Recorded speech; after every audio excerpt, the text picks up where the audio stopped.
екен. Сіздің жалпы өзіңіз мамандығыңыз журналистика, иә? Иә.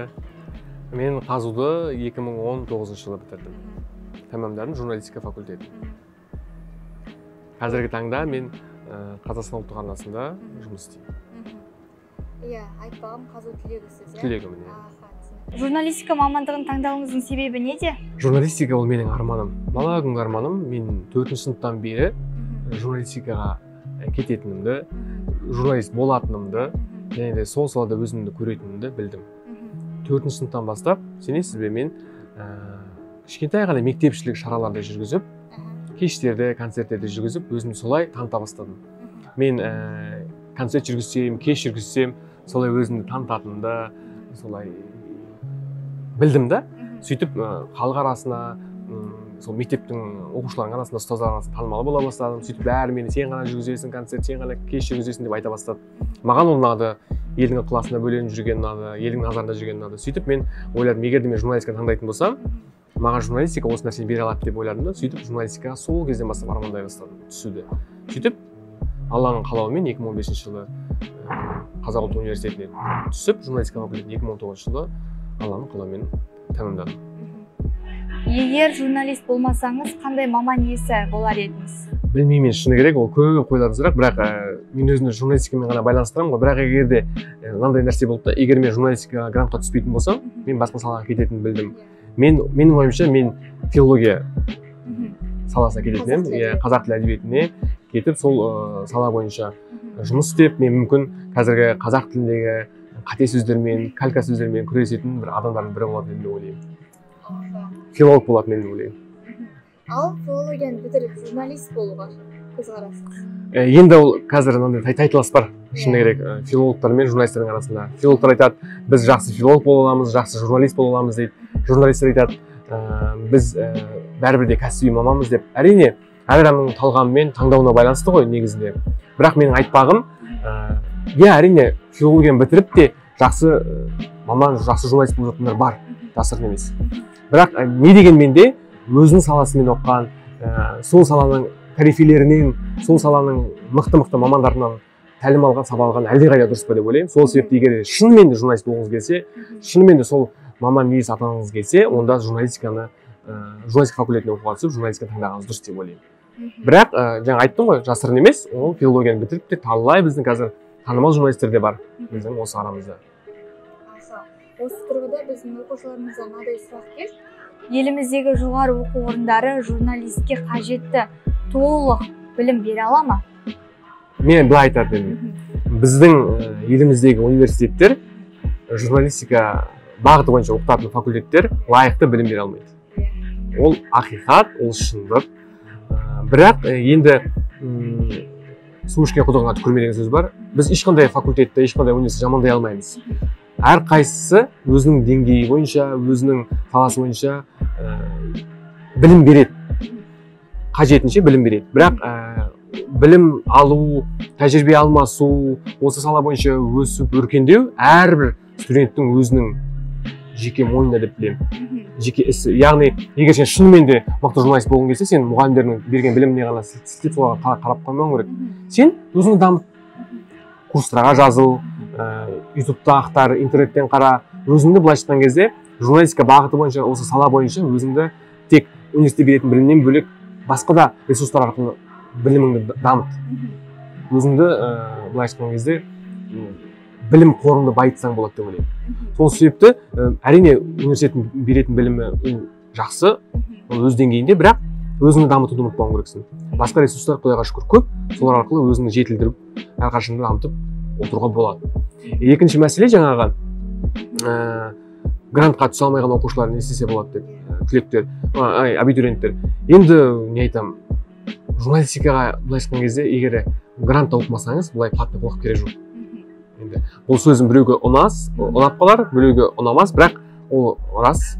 Егер де сіз журналистикаға түсе алмасаңыз, онда сіз журналистиканың ішінде қай бағытты дамытқан едіңіз, сол бағытқа түсіңіз. Мысалы, сіз жақсы бір экономист журналист болғыңыз келетін шығар. Осы қаржы мәселесі бойынша жазатын журналист болғыңыз келсе, онда экономика факультетіне түсіңіз. Егер сіз заң жағын жақсы жазатын журналист болғыңыз келсе, осы заң жағын жақсы түсіріп зерттейтін журналист болғыңыз келсе, онда заң факультетін оқып жатсыңыз. Егер де сіз жақсы жазатын журналист болғыңыз келсе, онда филология факультетін түсіңіз. Сол сияқты ғой. Егер де сіз тарих жайлы, мәдениет, әдебиет, археология жайлы бір ғылыми жұмыстар жазғыңыз келіп, мүмкін сол бойынша документалды фильмдер түсіргіңіз келсе, онда тарих факультетін оқып жатсыңыз. Сол сияқты ғой, шектеу, әлемде шектеу жоқ, шектеу біздің миымызда. Сондықтан журналист болатын адам, ол тығырықтан әрқашанда жол табады, шығатын жол. Мен солай деймін. Журналистерді оқытатын маман қандай болу керек? Қазір мынандай нәрсе бар, конвергентті журналист деген ұғым бар біздің журналистикада. Конвергентті журналист деген ол яғни мультимедианы, баспа, телерадионың барлық саланы, журналистиканың барлық саласын меңгерген жан-жақты журналисті, конвергент журналист дейміз ғой енді. Менің ойымша, оқытушылар ең әуелі кезекте оқушылардан, студенттерден өздерін дамытуларын талап ету керек. Олар бірінші кезекте өздерін дамыту керек. Оқытушы жан-жақты ақпаратқа қаныққан ұстаз болса, жақсы мықты оқытушы бола білсе, онда ол сәйкесінше студентке лайықты білім бере алады.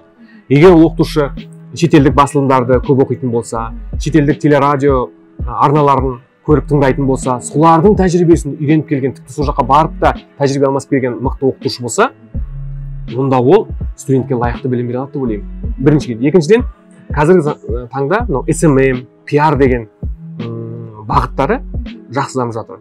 Ол енді журналистиканың ішіне кіретін бір бағыттың бірі деп айтсақ болады.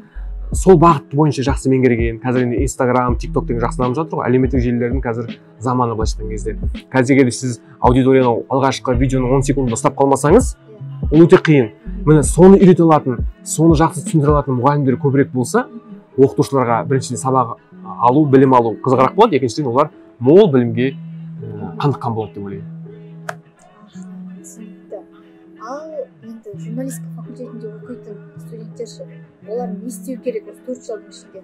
Не нәрсе үйрену керек? Мен кейде өкінемін, мен журналистикадағы 4 жыл мен жақсы өтті, ойдағыдай өтті, бірақ қазір екі пікір бар да. Біреу айтады, журналистика мысалы оқып жатсың, студент болып жүрген кезде жұмыс істемеу керек. Тек факультеттік шараларға қатысып, университеттік шараларға қатысып, анда-мында жүгіріп, барып келіп жүру керек, өз-өзіңді дамыту керек деп айтып жатады. Біреу айтады, жоқ, факультеттің шарасына да қатыс, университеттің шарасына да қатыс, өз мамандығың бойынша өзінің факультетінде білімді ал, оған қоса жетілдір, курстарға жазыл, арнайы кітаптар оқы, блогтар қара деп ше. Бірақ мен айтатын едім, студент болсаң бәрін үлгеруге болады. Студент болсаң енді не? Отбасың жоқ, мысалы, тұратын жерің бар, жатақханада тұратын болсаң, мысалы, тек қана өзін дамытумен ғана айналысу керек қой. Кезінде мен мысалы сол өзімді сол дамыту бойынша кішкене бір тұстарында өткізіп алдым деп айтамын да, мысалы. Мен соны айтатыным қыздар жігіттерге, уақытты құр өткізбеңдер, курсқа барыңдар, тіл үйреніңдер, ағылшын тілін әсіресе үйрену керек, қазір заманның тілі ғой. SMM курстарына, таргетологтың курстарына жазылып оқып алыңдар, артық етпейді. Мықты мамандармен, медиа менеджерлермен кездесіп, солардан тәлім алып, білім алу керек. Бір дастарханға, бір кофейняға шақырып, әңгімелесіп, сұхбаттасқанға не жетсін. Олардың 1 сағаттық әңгімесі кәдімгідей бір кітап секілді ғой. Сондай нәрселер кішкене қолға алу керек те біздің студенттерге. Университетте бізде білім дұрыс бермейді, мұғалімдер андай әлсіз деп сілтей беру, ол дұрыс емес. Сілтей берсең, ол сілтей беруге болады, соңына дейін. Әр студенттің өз қолында білім алып, өзін жетілдіріп шыңға шығамын, жоқ әлде сол бетінше қалып, университеттің берген біліммен шектеліп, өзін дамытпаймын. Ол өзіне байланысты. Әр студенттің өзіне байланысты. Сонда айтарым, өзін дамытқың келсе, өзін шынымен алға жетелеп, биіктерден көргің келсе, онда міндетті түрде дамытуды тоқтатпау керек. Өзіңді сынау керек. Жан-жақты зерттеу керек. Сөйтіп барып қана жақсы жетістікке жетуге болады деп ойлаймын. Дұрыс айтасыз, иә. Осы журналистикаға түскен студенттер бар ғой, журналистика факультетінде оқыған студенттер бітіргеннен кейін неден бастау керек? Осы мамандыққа қатысты алғашқы этаптарда. Былайда, жаңа алдыңғы сұраққа келеді да. Мен бітіргеннен кейін не істеймін деп ойламау керек. Мен бітіремін ғой жақында. Мен не істеймін деп ойлану керек та. Оқу жүрген кезде ойлану керек. Оқу бітіргеннен кейін емес. Оқу жүрген кезде мен қайда барамын? Мен өз бағытым не? Мен баспаның адамымын ба? Сайт порталдардың адамымын ба? Әлде мен радио мен телевизияның маманымын ба? Деп ойлану керек та. Қай салаға барғың келетінін сол кезден бастап ойлану керек. анау екінші курста ма үшінші курста бөледі ғой өзі телерадио баспа деп бөледі. Сол кезде адам өзінің бағытын айқындап алу керек. Сол кезде дұрыс таңдау жасай алатынына сен өзің сенімді боласың да. Оқу бітіргеннен кейін так сен мен істесем болады деп ойланбау керек. Оқу бітіруге жақын қалған кезде ойлана бастау керек, мен істесем болады. Менің қай жаққа барғаным дұрыс болады, менің қандай қабілеттерім қай бағытқа сәйкес келеді деп ойлану керек та. Егер сіз телевизияның адам болсаңыз, онда телеарналарға практикаға барыңыз. Оқу жүрген кезде барыңыз. Олар сізді қуып жібермейді. Мұғалімдер арқылы шығыңыз. Апай, ағай, осылай осы арнадан өтейін деп едім, таныстарыңыз бар ма, айтып көріңізші деп мысалы. Шыны керек қой енді қазір. Мысалы егер сізді өзіңіз барған кезде біреу қуып жіберетін болса, онда апайларыңа шығып көр, ағайларың енді олар таныстар бар ғой. Амалын табуға болады. Амалын тапса қаржы бар. Мысалы ше. Сөйтіп сол оқу жүрген кезде барып тәжірибе өтсең, тәжірибе алатын болсаң мықты. Сен оқу бітіргеннен кейін сол алған тәжірибең саған жұмысқа тұруға көмектеседі. Мысалы сен бір 31-ші арнада Алматы қаласында оқитын студент болсаң, 31-ші арнадан тәжірибе өттің келіп, сен оқу бітіргеннен кейін олар сені шақыртуы мүмкін. Сен жақсы жұмыс істедің, 3 ай бойы, 6 ай бойы, 9 ай бойы өзіңді жақсы көрсеттің деп мысалы. Оқу бітіргеннен кейін дипломды аласың ғой. Алғаннан кейін мысалы сен бір жерге орналасуға барған кезде саған айтуы мүмкін, 1 ай стажировкада жүресіз деп, жүре бер, ештеңе етпейді. Тегін. Өйткені сен жас мамансың. Сен әлі керемет дейтіндей портфолиоң жоқ, жұмыс өтілің жоқ. Сондықтан да не айтады, соған көну керексің. Сөйтіп барып сен кіріп кеткенсің ғой жұмысқа, кіріп кеткеннен кейін міне сенің нағыз еңбек жолың басталады. Ол кезде дандайсып, бүйтіп мен бітті жұмыс істейтін деп бүйтіп қатты үркектеудің қажеті жоқ. Не айтады, соған істеу керек, көну керек. Жұмыстың ыңғайына қарай өзіңді ыңғайлауың керек, икемделетін болуың керек та. Сол кезде ғана сен мықты, жан-жақты конвергентті журналист бола аласың. Өзіңді икемдей алсаң, сол журналистиканың барлық шыжығы мен қызығына көнетін болса, онда міндетті түрде сен жетістікке жетесің. Міндетті түрде сен өзіңді алға итермейтін боласың. Ал егер де мен оқу бітірдім, так, қолымда диплом бар, так, енді қайда барсам болады екен, радиоға ма, енді давай мынаған барып көрейін деп, әрбір салаға барып уақытын жоғалтқанша, сол оқу жүрген кезде бастап ойланып, сосын барып қадам жасай бастау керек. Мысалы менің қатарластарым сол сөйтті. Радиоға қызығатындар радиоға кетті, баспаға қызығатындар баспаға кетті. Бір шамасы интернет порталдарына істейді. Мен өзімнің бағытын айқындадым. Мен телевизия үшін сол 4-ші сыныптан бастап армандадым, соған жеттім. Сол сияқты егер сізде ұзақ мерзімді андай мақсат болса, жетем деген сияқты. Жетесіз түбінде. Қысқа мерзімді ойламау керек, ұзақ мерзімді ойлау керек. Мен не істеймін? Мен оқу бітірмей 1 ай қалды, 6 ай қалды. Мынау 4-ші курс оқып жүрген кезде, январьдан бастап, қаңтар айынан бастап не береді ғой? Тәжірибеге өткізетін уақыт беріледі ғой. Сол уақытты сен текке құртпауың керексің, пайдалану керексің. Мысалы мен сол уақытта Еуразия 1-ші арнасында қалаулым жобасында жұмыс істедім. Біз басында тегін жүрдік, біз көндік бәріне. График өте қиын болды, ұрысты, айғайлады, бірақ бәріне көнесің бе? Соның арқасында мен Қазақстанда тікелей эфирде, телевизияда тікелей эфирдің былайша дәмін татып көрдім. Тікелей эфирдің осылай өтеді екен ғой, осынша камера болады екен ғой, редактор деген осы кісі екен ғой, продюсер деген осы кісі екен ғой, шеф редакторсында құлағым тұрады екен ғой, ушка деген анау жүргізушінің құлағындағы микрофон екен ғой деген сияқты, андай наушник екен ғой деген сияқты ойлана бастайсың да. Петличка деген осы екен ғой деп түс көзге кәдімгі түсініп, біліп, өз көзіңмен көргеннен кейін ол мүлдем басқаша әсер береді. Сол себепті уақытты құртпау керек, ертеректен бастап ойлану керек, қай бағытқа кетеді. Ал енді айтыңызшы, оқушылар үшін олардың таңдаған университеттер ертең болашақта студент болған кезде, ертең маман болған кезде қаншалықты әсер етеді университет? Университет енді осыншама керемет әсер етеді деп айта алмаймын. Барлық адамның өзіне байланысты. Ол қарапайым ғана бір жергілікті мемлекеттік университетті оқы, Қарағанды мемлекеттік университетінің филология факультетінің журналистика кафедрасын бітір, болмаса нөмір 1-ші Қазақ ұлттық университетінің журналистика факультетін бітір. Айырмашылық жоқ. Сол мысалы Қарағанды мемлекеттік университетінің жаңағы журналистика кафедрасын бітірген студенттер, мен солармен бірге жұмыс істеп отырмын қазір. Жұмыс істедім де. Бәрі амбицияға байланысты. Адамға байланысты. Егер ол шынымен де орта міндетті түрде әсер етеді. Біріншіден менің мүмкін осындай болып кетуіме, сол менің ортам әсер етті ме деп ойлаймын. Өйткені менің ортам мені ылғи көтермеледі. О, біздің Абылайхан мықты анау деп. Сені мақтаған сайын сен соған лайық болғың келеді. Сен соған сол сөздерді шынымен лайық екенін көрсеткің келеді. Сол себепті ортада көп нәрсені шешеді. Бірақ ортаны дұрыс таңдай білу, ол әрине адамның опять өзіне байланысты. Түсіндің бе?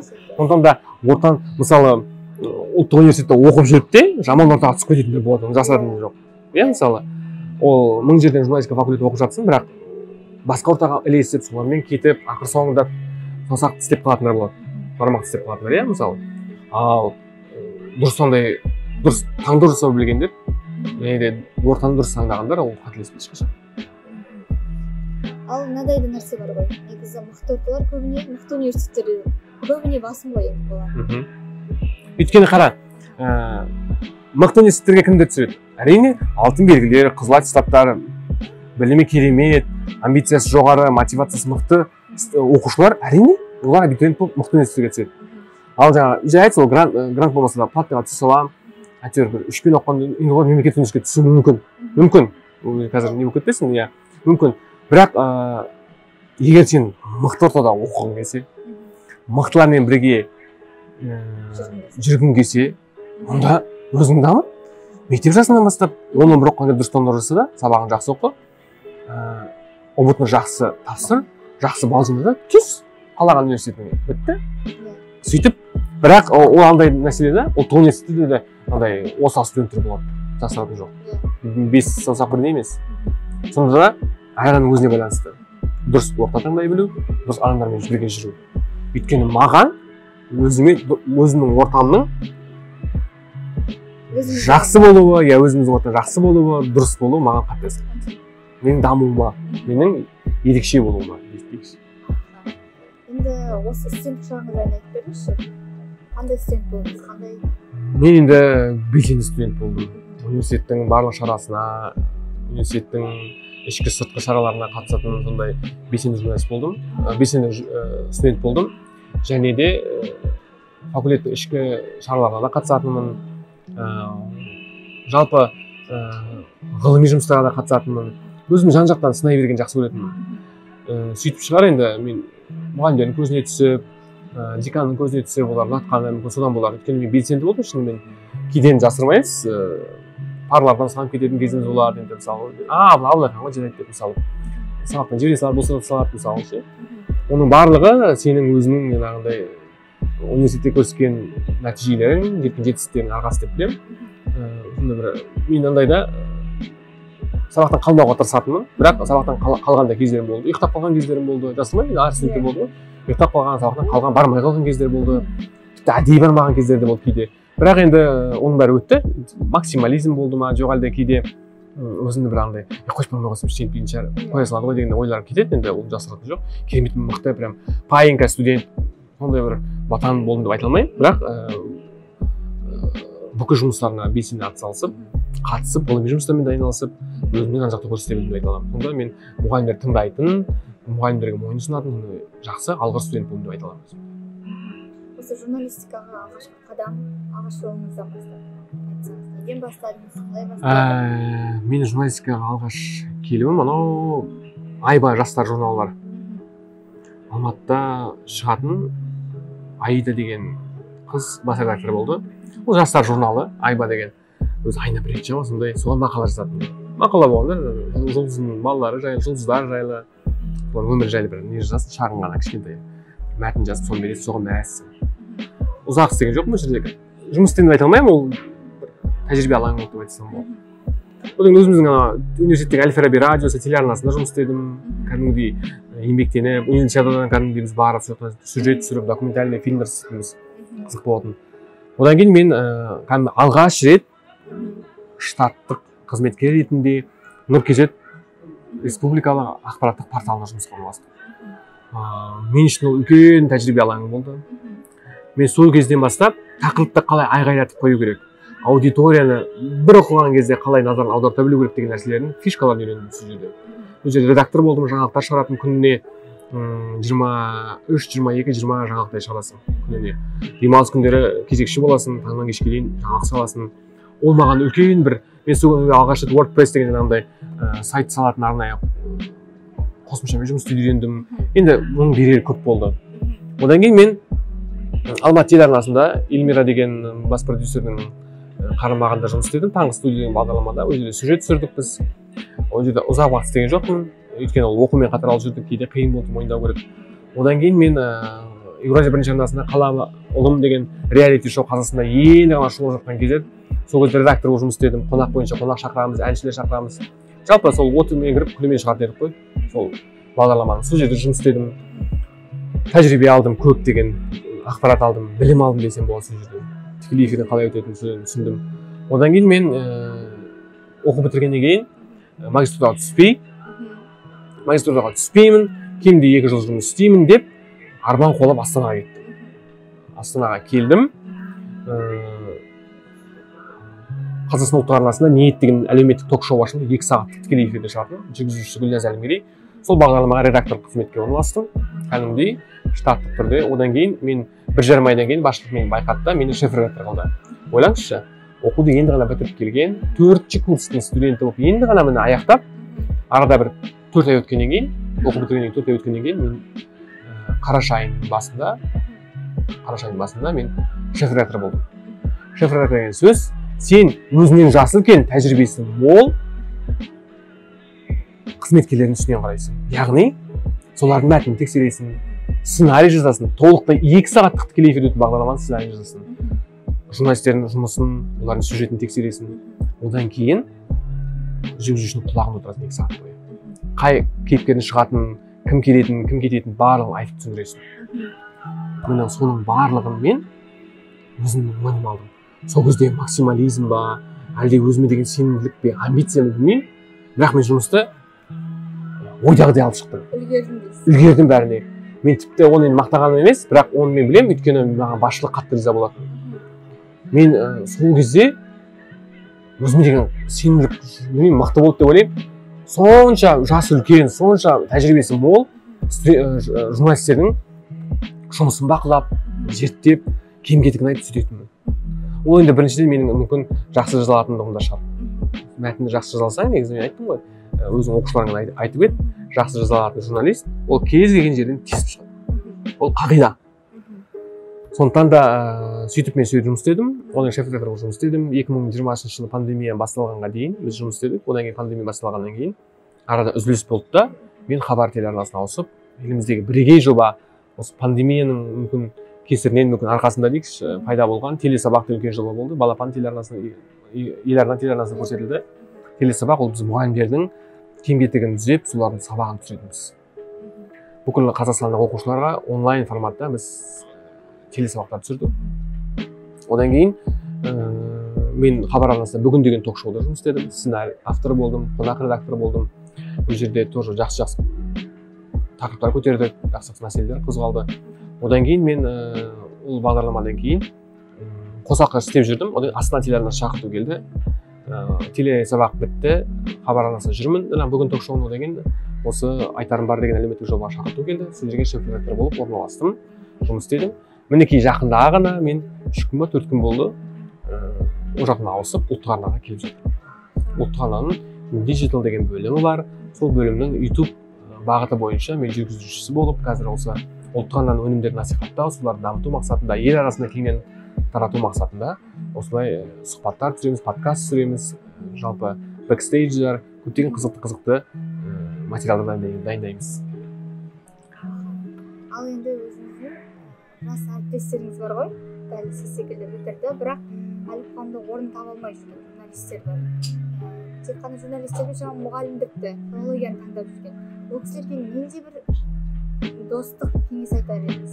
Енді айтар едім, дұрыс айтасың, бізде менімен бірге бітіріп, бірақ тамада болып кеткендер бар. Асаба болып кеткендер бар. Мүлдем осы журналистикадан кетіп, банк саласында, басқа бір салаларда жүргендер бар енді, көріп жүрміз. Мен оларға ештеңе деп айта алмаймын. Неге? Өйткені олар соны таңдады. Яғни, олар оқу бітіргеннен кейін өзінің журналист бола алмайтынын түсінді. Журналистикадан орын табылмайтынын түсінді. Журналистикада оларға орын жоқ екенін, болмаса журналистикаға қызығушылығы жоқ екенін түсінді. Ал егер де мысалы қазір журналистиканың былай шет жағын жағалап жүргендерге айтарым, қорықпау керек. Әлі жаспыз, бәрін көру керек. Былайда журналист болу ешқашан кеш емес. Ең бастысы амбиция болу керек, білім болу керек, мықты сенімділік болу керек. Сонда сен журналистикаға шынымен де еніп, осы әлемге журналистиканың бір пұшпағын елесең де, оның өзі жақсы нәтиже болады деп ойлаймын. Сондықтан да егер де ол шет жағасын жағалап бір қорқып жүргендер болса, қорықпаңыздар деп айтқым келеді. Неден бастау керек ол кісілер? Ең бірінші кезекте, егер шынымен журналист болғысы келсе, онда жаңа арналарға бару керек. резюмесін апарып, егер ол бір алмауы мүмкін, екі алмауы мүмкін, бірақ соңына дейін бару керек. Сосын жаңағындай арна басшыларына, болмаса арнаның жаңағы департамент басшыларына инстаграмнан, фейсбуктан болсын, ватсаптан номерін тауып болсын жазу керек. Осылай едім, осынша жыл бітірдім оқу орнын, қазір журналистика істеп жүрмін, қазір журналистердің чаты көп, соған жазу, ұсыну керек өзін. Бір жер болмасын, бір жер байқайды. Кейбір жерлерге мысалы тәжірибесі аз болса да, бірақ жақсы мықты мамандар керек. Анау өзіміз үйретіп аламыз. Иә, ресейлік мықты психолог бар, Ирина Хакамада деген. Сол айтады. Мықты, тәжірибесі көп, білімі көп адамды жұмысқа қабылдағаннан гөрі, тәжірибесі аз болса да, білімі аз болса да, бірақ амбициясы жоғары адамды жұмысқа алған жақсырақ. Өйткені ол сен айтқаның бәрін кетпес дейді. Ол күні түні соны істесін, бірақ ойдағыдай істеп шығуға, бүге шүгесіне дейін зерттеп істеп шығуға атсалысады. Өйткені оның амбициясы жоғарыда. Ал жаңағы сенде опыты, мықты тәжірибесі бар, білімі бар адамға айтсаң, ол менсінбеуі мүмкін, өзінше үркекірек болып кішкене, білеміз ғой деп жай қоя салуы мүмкін. Кез келген басшыға өзінің жұмысын тез, әрі уақытылы, дедлайнын асып кетпейтіндей уақытта орындалуы маңызды ғой. Сол үшін кез келген жұмыс беруші тарап амбициясы жоғары адамды алуға жұмысқа тырысу керек та. Сол үшін жаңа менің қатарластарыма болмаса іні буынға айтатыным, қорықпау керек, өзіңді ұсына білу керек. Бір жер болмаса бір жер байқайды. Жаңа айттым, кейбір жерлер тәжірибесі аз болса да, бірақ амбициясы жоғары адамдар іздейді. Ана кезде ғана мен хабарландыру көрдім, тәжірибесі аз болса да, келіңіздер, қарастырамыз деп.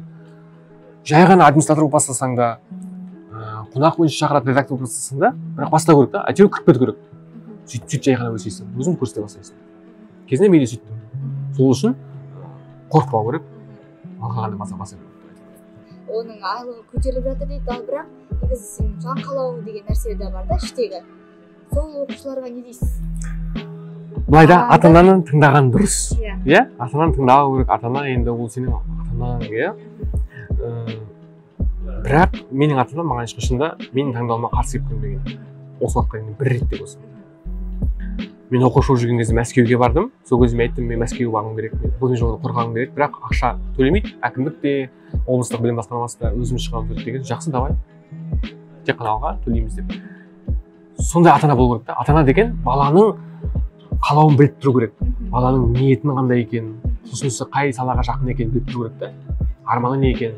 Баланы арманнан адастырмау керек. Я түсінемін, ата-ана, біздің ата-аналарымыз консерваторлық ойлайды да, консерваторлық ой. Олар ескілеу ойлайды кішкене. Андай, дәрігерге барса, дәрігер жақсы ғой, күшті. Болмаса мұғалім болса деген сияқты. Бірақ егер баланың жан қалауы журналист болатын болса, журналист болғысы келсе, онда соған тырысу керек. Егер тіпті ата-ананың жағдайы кетіп тұрса, баланы ақыл түрде болсын оқытсын. Бірақ жер бала ойлану керек та, мен ақыл түрде оқығаным дұрыс па, жоқ әлде грантқа филологияға түсе салғаным дұрыс па деп ше, бала өзі шешу керек қой. Өйткені журналист боламын десе шынымен де. Бірақ ата-анаға салмақ салмай, әрине журналистика оқуға түскен дұрыс. Бірақ жан қалау деген нәрсе бар да, жан қалауын тыңдау керек. Ата-ана баласының жан қалауын білу керек, бала өзінің не қалайтынын білу керек. Егер ол шынымен журналистикаға түскім келеді, оқығым келеді десе, ата-анасы соны жеткізу керек. Мама, папа, мен дәрігер бола алмаймын, шыны керек. Мен мұғалім бола алмаймын, маған қызық емес, мен ертең өмір бақи істей алмаймын ол жұмысты. Мақұл, мен оқуымды бітірермін, бірақ мен әрі қарай редактор кете алмаймын бұл мамандық деп айту керек та. Менің талай таныстарым бар. Ата-анасының қалауымен грантқа түсіп оқуын бітірген, диплом, мама саған диплом, папа саған диплом, дипломдардың жемісін көріңдер, мен бірақ басқа салаға кетемін деп кеткендер көп. Ол дұрыс емес. Жан қалауы нені талап етіп тұр, сол мамандыққа қарай ойысып, сол мамандықты таңдау керек. Сонда, басынан бастап, сонда сен өзіңнің сүйіктісімен өмір бақи айналысуға мүмкіндігің болады. Және де ата-ананың алдында да, қоғамның алдында да сен кінәлі болмайсың. Ата-аналарға айтарым, баланың қалауын тыңдау керек. Баланың жан дүниесіне үңіле білу керек. Ал өзіңіз ініңіз журналист болғым келеді дейді, бірақ кереметтей жазбайды, кереметтей оқушылар, қазіргі оқушылар көбіне сондай да, арман бар, бірақ кішкене мына жағы бостау, иә. Әлі оның қолынан мәселен де бір мотивациясы керемет емес, бірақ журналист болғысы келеді. Көріп жүр телеарнадан, көріп жүр мысалы блогерлерді андай шығып жүрген. Не дейсіз сондай мысалы аға бұл? Былай айтар едім.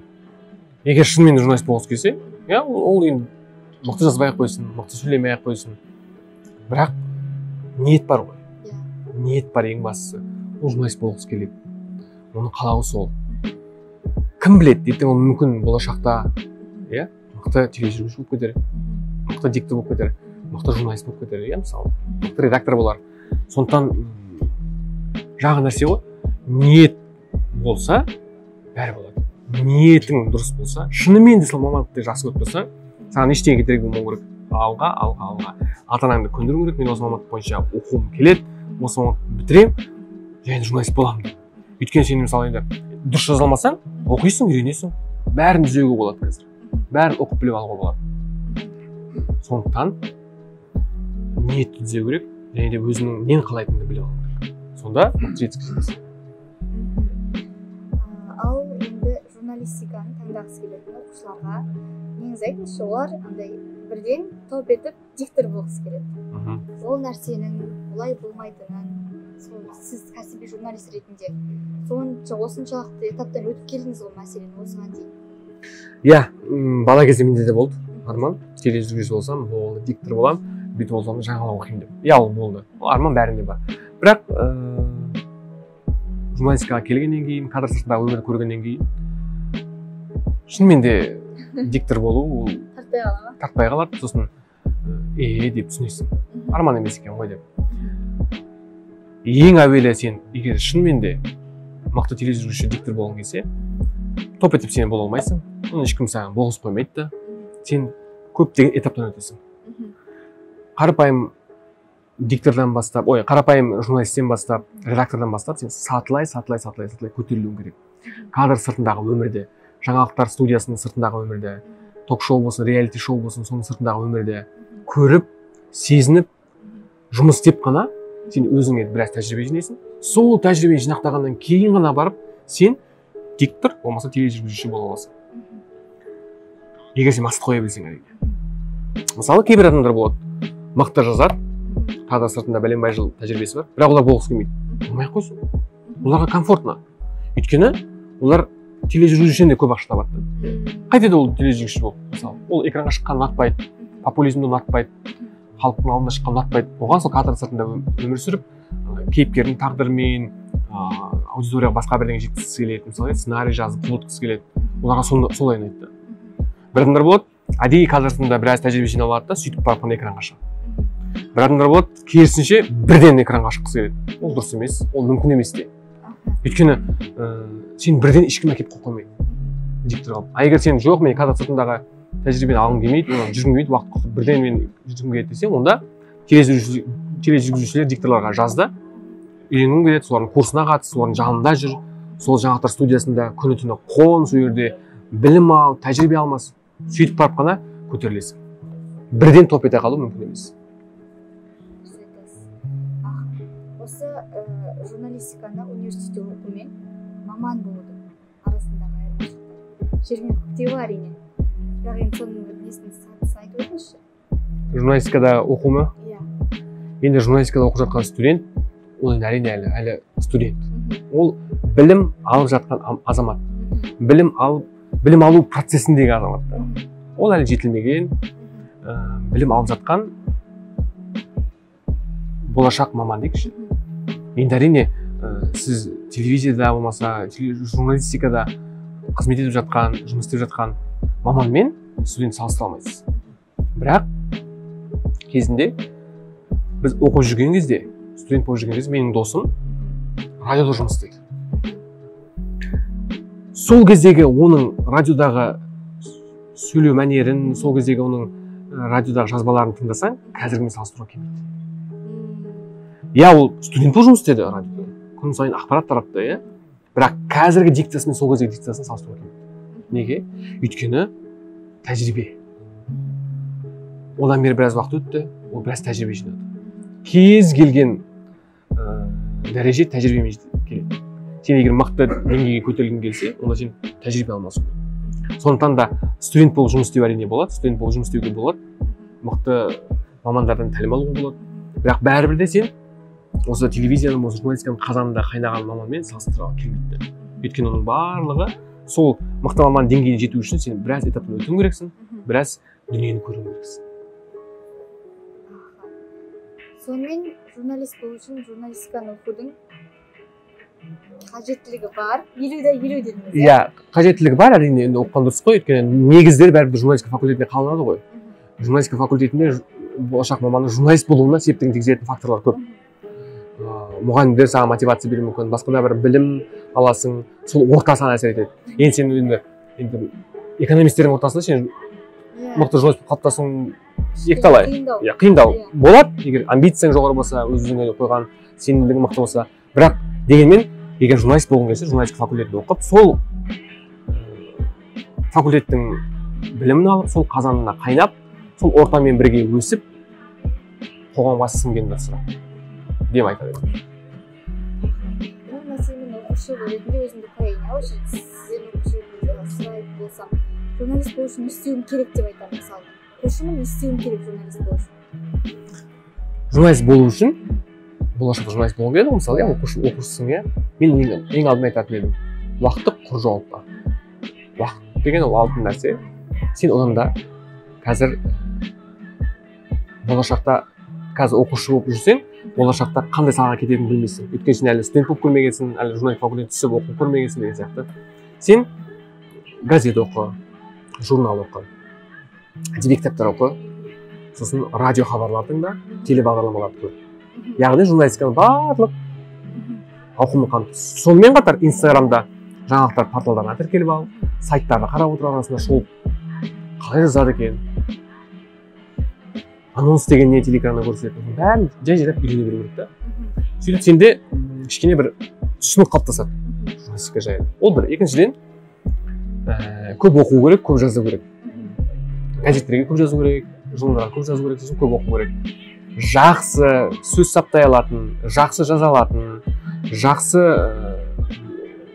өз ойын жеткізе алатын жас өрендеріміз ертең жақсы маман болуы. Сөз дұрыс саптай білген маман, ол әрине белгілі бір жетістікке жетеді деген сөз. Яғни бәрі этаппен, кезең-кезеңмен. Сіз оқушы болсаңыз, көп оқыңыз да, көп жазыңыз газеттерге, аудандық газет болсын, қалалық газет болсын, журналдарға жазыңыз. Сөйтіп бірдеңеге жетесіз. Опа, менікін жариялады, жазалады екен. Сенімдік пайда болады, тағы жаза бастайсың. Кітаптар оқисың. Әдеби көркем шығармалар оқисың. Сөйтіп оқи келе кішкене дамытасың. Тіл байлығын кішкене дамытасың. Кітап оқу маған қиын. Мен оқи алмаймын, мен ұйықтағым келеді десең, тыңда. Сауатты бағдарламалар тыңда. Мысалы, мен өзім керемет кітап оқитын адам емеспін. Кітап оқығанды аса қатты ұнатпаймын. Бірақ мен телебағдарламалар көргенді жақсы көремін. Радио хабарлар тыңдаймын, телебағдарламалар көремін. Сосын жақсы андай сұхбаттар тыңдаймын. Мысалы, Омар Жәлелдің берген сұхбаттары қандай керемет. Сөйтіп тіл бағын дамытасың да, тіл байлығы көп адам, ол жақсы жазалады, жақсы жазалған журналист, жақсы сөйлей алып, жақсы сөйлеген журналист, ол жақсы журналист деген сөз. Демек ол айтады. Түсінікті, дұрыс айтасыз. Енді келесі сұрақ. Осы журналистикаға байланысты қай журналистерді оқушыларға айтар едіңіз? Осы журналистерді қараңдар, сұхбаттарын, осы газетті қараңдар, осы сайтты қараңдар деп. Енді былай, қазіргі таңда бізде журналист те көп, сайт та көп, радио да көп.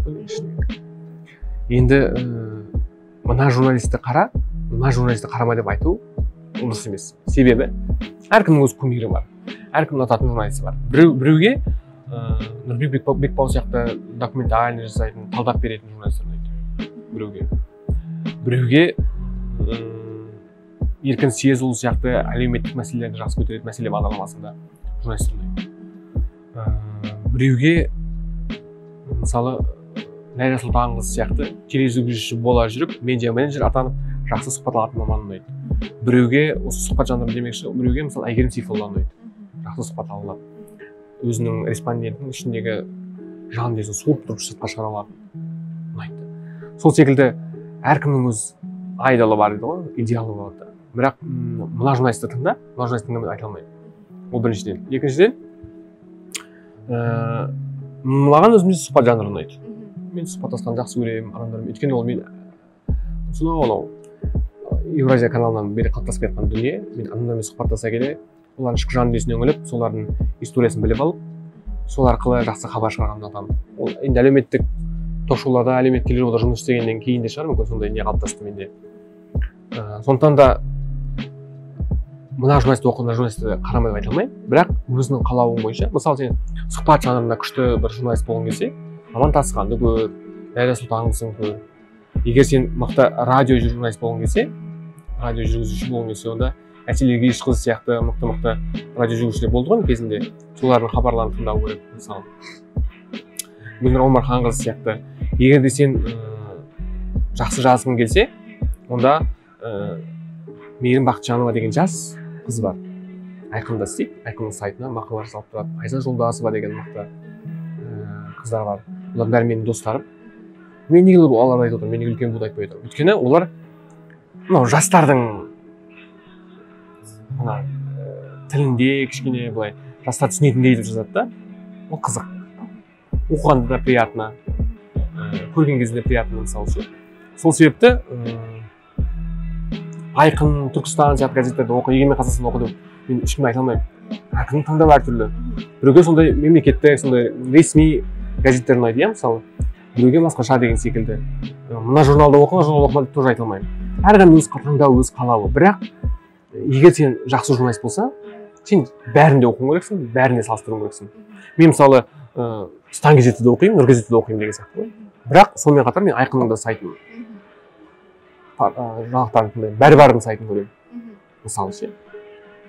Өйткені екеуінің ауқымы екі түрлі ғой. Сары басылымды мысалы айтып ғой, оқымау керек. Мен оқимын мысалы сары басылым. Мен ол жұмыс істегендіктен емес кезінде өзім. Өйткені сары басылымның беретін бір стихиясы бар. Ол ақпаратты жеңіл әрі түсінікті әрі айғайлатып береді да. Маған бұрын айтатын, ойбай тақырыптан айғайлатып та ішіне кірсең дым жоқ деп. Оның олай емес та. Негізі сол нәрсе бар ішінде. Просто ол ішінде жай қарапайым тілмен жазылған да. Қарапайым жай тілмен жазылған, ал тақырып айғайлап тұрады. Ішіне алаңсыз кіресің да, еріксіз кіресің. Сол себепті әркімнің өзіне ұнайтын нәрсені көріп тыңдаған дұрыс, және де шама келгенше барлығын сараптап, барлығын көріп отқан дұрыс. Барлығын зерттеп, зерделеп қарап отқан дұрыс. Азаттықты да оқыңдар, Азаттықтың сайтын, Азаттықтың жаңалықтарын көріп отыру керек. Ол да керек мысалы. Сіздің өзіңіздің кумиріңіз кім журналистерде? Нұртілеу Иманғалиұлы. Марқұм ағам менің кумирім дегенде енді маған сол кісінің жалпы сөйлеу мәнері, сол кісінің жүріс-тұрысы, киіну стилі қатты ұнайтын. Ол кісі менің идеалым болды деп айтсам болады. Ол кісінің менің өзім Қазақстанда жалғыз ғана мен сол кісінің атаулы стипендиясын алдым. Көзім тірісінде ол мен үшін мақтаныш, шыны керек мақтанамын онымен. Себебі Нұртілеу Иманғалиұлының қолынан екінің бірі ала бермейді. Сол кісі маған 2017 жылы өзінің стипендиясын табыстады. Балам деді, мынау менің бір айлық пенсиям деді. Осы саған беріп отырмын деді. Мен сияқты атақты журналист бол деді. Сол кезде одан кейін ол кісі ауырып аурухана жатты. Сол кезде мен бір ініммен аты Нұртілеу. Аты Нұртілеу болғаннан кейін ініммен ертіп апардым. Сол кезде ауруханасына барып, әңгімелесіп, біраз шүйіркелесіп қайтқанбыз сол кезде. Сол кезде айтатын, Абылайхан дейтін, телевизияда мықты маман болғың келсе, өзіңді дамытудан қорықпа. Кім не айтса да алға қарай баса бер. Мен дейді, телевизияға кірген бетте, студияға кірген бетте, мынау камераның қандай екен, мынау жарықтың қандай екен, оны кім қойған бәрін біліп отырамын дейді. Сондай шебер кісі болған ғой. Телевизияны сүйген, телевизиямен өмір сүрген адам болған. Мен де сол кісі секілді өзімнің өмірімді телевизияға арнап, телевизияның шыңына шығып, сол кісі секілді атақты болғым келеді. Жасатын ештеңесі жоқ. Өйткені Нұртілеу аға шынымен жастың да кәрінің де көңілінен шыға білген, жүрегін орын ала білген мықты телевизия тарланы деп айтады. Ал енді қазір мысалы телеарнаны, телевизорды көрудің өзі сиреп бара жатыр, иә? ютубқа шығып жатыр, әлеуметтік желіге шығып жатыр. Осы тұрғыда не істеу керек? Былайда сөзің рас. Кезінде телевизия пайда болды ғой. Сол кезде елдің бәрі айтқан екен, телевизия пайда болды, радио өшеді деп. Бірақ радио күні бүгінге дейін бар. Керісінше ол жандана түсіп жатыр, иә, мысалы. Керісінше жаһандану заманына сай екендеп келе жатыр. Қазір кез келген автобуста, кез келген көлікте радио қосылып тұрады. Радио мен жаңалық тыңдау қазір ол тенденция алып бара жатыр қазір. Жаңалық тыңдайды, мысалы біреу жолға шығып бара жатса, таксисттер болсын, иә, мысалы автобуста болсын. яғни радио өшкен жоқ. Сол секілді телевизия өшпейді ешқашан. YouTube пайда болды екен деп телевизия өшпейді. Телевизияны көретін өзінің көрермені бар. Бәрібір де бізде үлкен аға буын бар, егде кісілеріміз бар, интернет байланыс нашар ұстайтын ауылдар бар. Ол жерде әрине енді елдер теледидар көрмегенде не көреді мысалы. Ол бір. Екіншіден жас мамандарға айтарым, дамытудан қорықпау керек өздерін. Қай жағынан? Қазір көп арналар өздерінің диджитал бөлімдерін, яғни ютубын, инстаграмын, фейсбугын, твиттерін, вконтактесін дамытуға көп күш салып жатыр.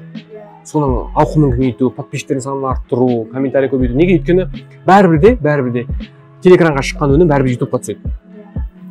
Мысалы сен телеэкраннан күн сайын сен бір сериал көріп жүресің, бір күн көре алмай қалсаң, ол бәрібір ютубқа шығатынын білесің, ютубтан көре саласың. Үлкен мүмкіндік. Яғни ютубта ол кәдімгідей бізде қалай қазір жұмыс істейді? Бізде қазір телеарна ютубқа жұмыс істейді. Бірақ негізі ютуб телеарнаға жұмыс істейтіндей болу керек қой негізі. Телеарна басты ғой бізде, басты капитал ғой. Бірақ сонда да бізде назарды қазір ютубқа аударып жатырмыз. Әлеуметтік желілерге. Себебі ол жақта да аудитория бар. Ол жақта телевизия көрмейтін, бірақ телевизиядағы болып жатқан дүниелерді көретін аудитория бар да. Мысалы, қазіргі таңда Қазақстан дауысы мега жобасы жүріп жатыр. Оны бірақ телеарнадан көрмейтін кісілер бар. Көрерменмен сүйікті. Иә, оны көрмейтін телеарнадан көрмейтін бар, бірақ олар бәрі ютубтан көреді. Яғни ютуб үлкен мүмкіндік беріп отыр. Әлеуметтік желі оқырмандары үшін ютуб бір алаң болды. Ол да бір қазір кішігірім телевизия сияқты үлкен бір платформа. Сол платформа арқылы көрермендер өздеріне керекті, қажетті өнімдерді көре алады. Сериал болсын, арнайы бағдарламалар болсын, концерт болсын, болмаса жаңағындай мега жобалар. Яғни мен айтатыным, жас өрендерге айтатыным, егер де сен мықты маман болғың келсе, журналистикада мықты өз орнын қалыптастырғың келсе, онда қазіргі тенденцияларды, қазіргі трендтегі болып отқан дүниелерді қалып жүрмеуің керексің. TikTok, Instagram, Facebook, Twitter, YouTube бәрі мүмкіндік береді, үлкен алаң. Соның бәрін икемдеп, фишкаларын үйрене бастау керек. Таргет деген не, SMM деген не, оның бәрін үйрену керек. Себебі ол үлкен мүмкіндік береді. Осы әлеуметтік желімен жұмыс істеу үшін. Дұрыс айтасыз, иә. Журналистпен қатар қосымша қабілеттер игерсе, ол өзіне плюс болады, иә. Дұрыс айтасыз. Енді өзіңіз қандай кеңес бересіз журналист болғысы келетін оқушыларға? Кеңесім сол, көп оқыңдар, көп ізденіңдер, тіл үйреніңдер. ұбт өмірлік сынақ емес. ұбт қысқа мерзімді біліміңді толықтай көрсетпесе де, бірақ біліміңді сынайтын, қайткеніңді сынайтын, ол көрсеткіш. Бұл сынақ та кішігірім, бірақ ол өмірлік сынақ емес. ұбт-тан аз бал алып қалдым, бітті, мен өмірім құрды деп айту дұрыс болмас. Сондықтан да егер де сен ұбт-тан төмен балға тапсырып, немесе құлап қалсаң, өмірің тоқтамайды. Басқа қырынан дамытуға тырысу өзіңді. Басқа жақтан дамытуға тырысу керек. Ол бір. Екіншіден, егер сен өз бағытыңды айқындап алған болсаң, өзіңнің қай мамандыққа баратыныңды білген болсаң, тіпті керемет.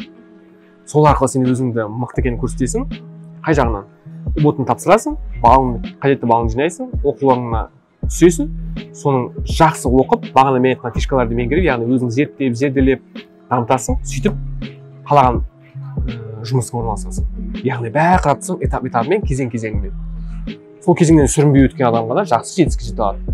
ұбт-тан аз бал алып қалдым, бітті, мен осы өмірім құрды деп өзіңді тастап жіберсең, сен не дұрыс оқуға түсе алмайсың. Дұрыс оқуға түсе алмасаң, сен лайықты білім ала алмайсың, лайықты орта таппайсың. Бәрі бір-біріне байланысты. Лайықты орта таппағаннан кейін сен әрине жаман ортаға қосасың, сөйтіп құрдымға түсесің. Өзіңді мүлдем ұмытасың. Сол үшін ұбт тапсырмас бұрын өз-өзіңді қолға алып, жинақталып, ата-анаңа, жақындарыңа, туыстарыңа, достарыңа өзіңнің кім екеніңді, мықты екеніңді дәлелдеп беруің керек. Жан-жақты дамыту керек. Қазір YouTube бар, Instagram бар, TikTok бар, интернет бар, бәрі бар ғой қазір. Қарап оқып алатын дүние көп. Сол үшін, мысалы, математик болғың келсе, онда сен зерттей, мысалы, кітап оқы, мықты журналист болғың келсе, шоулар көр, газеттер оқы, порталдарды қара, қажет болса соларға жазылып ал, қажет болса солармен кездес, мысалы журналистермен, болмаса жас мамандармен. әрбір беретін ақпарат сен үшін құнды болу керек та. Кез келген құнды ақпарат құнды нәтижелерге жеткізеді. Осы кезде мынадай нәрсе бар да, бағана түрде журналистикаға түсудің өзі бір үлкен этаптардан тұрады ғой. Сода журналистика түсе алмай қалатын оқушылар көп. Грантқа түсе алмай қалады да. Сөйтіп олардың көбісі жұмыс жасайды. Енді ойлаңызшы, оқу бітіреді, ұбт жоғары балл жинағанмен, мысалы, қандай да бір грантқа түсе алмай қалды университетке, или олар дальше не істеу керек. Олар мысалы екі таңдау болады, көбісінде жұмыс жасайды, жаңағыдай мектепті бітіргеннен жұмыс жасап кетеді, басқа салада официант болуы мүмкін, бір администрацияда деген сияқты солай жұмыс жасап кетеді. Енді екіншілері платныйға түседі. Платныйға енді ол үлкен университетке түсуге екінің біріне қарсы жете бермейді, шағын жақтардағы. Ол кезде олар жаңағыдай тағы ойлайды, қазақ тілге кетсем ба, журналистика кетсем ба, әлде онда жұмыс жасайын ба деген секілді. Мысалы, осы тұрғыда сіз не дейсіз? Енді ол мүмкіндікке қарай, әр отбасының жағдайы әртүрлі. Мысалы, егер ұбт-дан аз бал алып қалып, ол бала депрессияға бір сондай ұшырағыш, сондай бір андай болады ғой, бір ұшқалақ, сондай бір пайымға қатты берілетін бала болса, оқу бітірді, ұбт-дан құлап қалды ма, бір жыл жұмыс істей тұрсын. Кішкене ұмытсын, жұмыс істесін, бірақ сол уақытта кішкене білімін алып жүрсін да, келесі тағы тапсырып қойсын. Өмірдің сырағын айттым ғой жаңа. Ал егер жаңағындай оқу бітіргеннен кейін ұбт-дан жақсы нәтиже жинай алмады, бірақ платныйға ақылы түрде түсуге мүмкіндік бар болып тұрса, ата-анасы егер рұқсат беріп тұрса, қаржы жетсе түссін. Егер ол әр отбасына байланысты. Ал егер бір отбасы болады, ақшасы қаржы жағынан қиын, бала бірақ журналистикаға түсіп келеді, бірақ грантқа түсе алмады, онда басқа саланы көрсін. Яғни, айттым ғой, филологияға барып грант болса, филологияға түсіп көрсін, экономикаға түсіп көрсін. Әрине, сол журналистикадағы да орта таппас, бірақ оған араласуға мүмкіндік болады сол журналистермен. Ол кішкене болса нәрсе өзін жетілдіруге уақыты болады да. Сол үшін өмірдің сынағы емес, әрқашанда өзін қолға болады. Дұрыс айтасыз. Ең бастысы бір ойыңды суырып алу, кіріп алу. Грантқа түсу, лажы болса, болмаса, түсінікті. Сіздің өзіңіздің жалпы кеңесіңіз тағы да бір айтатын алып қосарыңыз бар ма? Алып қосарым сол? Жастарға. Сол қазір жастар креатив, заманға сай ойлай білетін болса, заманға сай бұл тенденцияларды игеретін болса, трендтен қалмайтын болса, онда біз әлем елдеріндегін қалмаймыз деп ойлаймын. Болашақ біздің қолымызда ғой. Жас демекші, мен жастарға деп айтпай ақ қояйын, өзім жаспын ғой. Біздің қолымызда ғой. Егер бізде мысалы басқа жаққа көріп кететін болсақ, біз Қазақстан кімге қалады? Бұл елді кім дамытады? Бұл ел кім алға жетелейді деген нәрсе ғой. Сол үшін айтарым, әрине шетелде оқып білім алған дұрыс, бірақ оны Қазақстанға келіп сіңіру керек. Осы жақты дамыту керек өзіңді. Осы жақта ғана өзіңді мықты көрсете алатыныңды дәлелдеу керек. Журналистердің құқығы қаншалықты қорғалады? Бізде жоқ деп айтсақ болады. Жақында ғана депутат Нұртөре Жүсіп, бұрынғы Айқын газетінің бас редакторы болған Нұртөре ағамыз мұғалім мәртебесі секілді журналист мәртебесін көтеру туралы бастаманы қолға алды.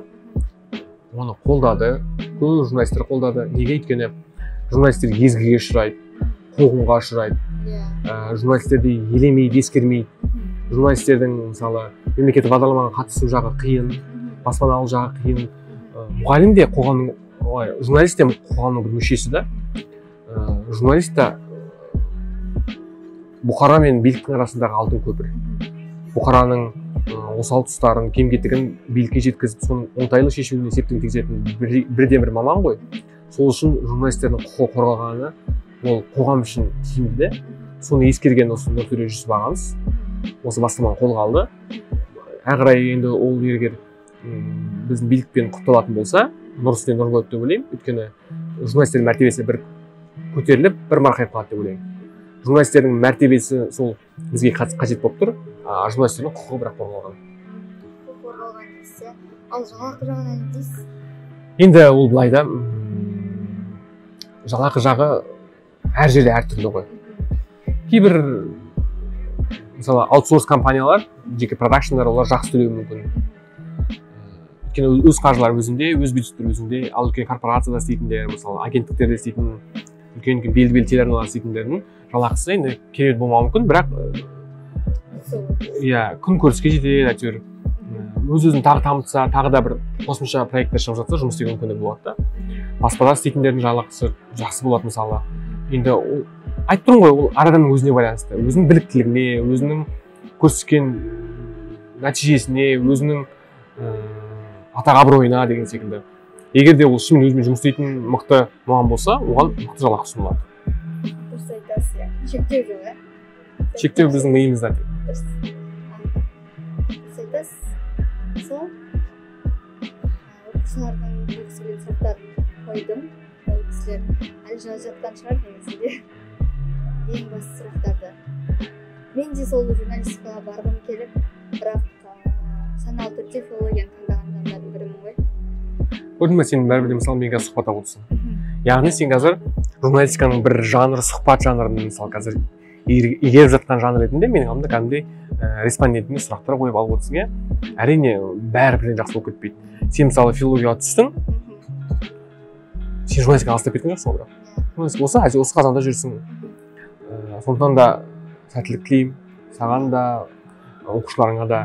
Егер де оқушылардың тарапынан, басқа достарыңның, группаластарыңның, осы мүмкін филологияда оқыған достарың бар шығар, Алматыда, мүмкін осы жақта қазір магистранттар достарың бар шығар, журналистикаға қызығып жүрген, журналистикаға келіп бір мотивация жүрген жандар болса, менің курсыма қатыссын, жақында мен бастаймын, телефонымды білесің, осы курсыма келіп қатыссын, білім алсын, мен оларға барынша түгелдей өзімнің бар білгеніммен бөлісем, жақсы құнды ақпараттармен бөлісем, ішінде мықтылар болса, мүмкін мен өзімнің тағы да басқа бір проекттерім болса тартармын.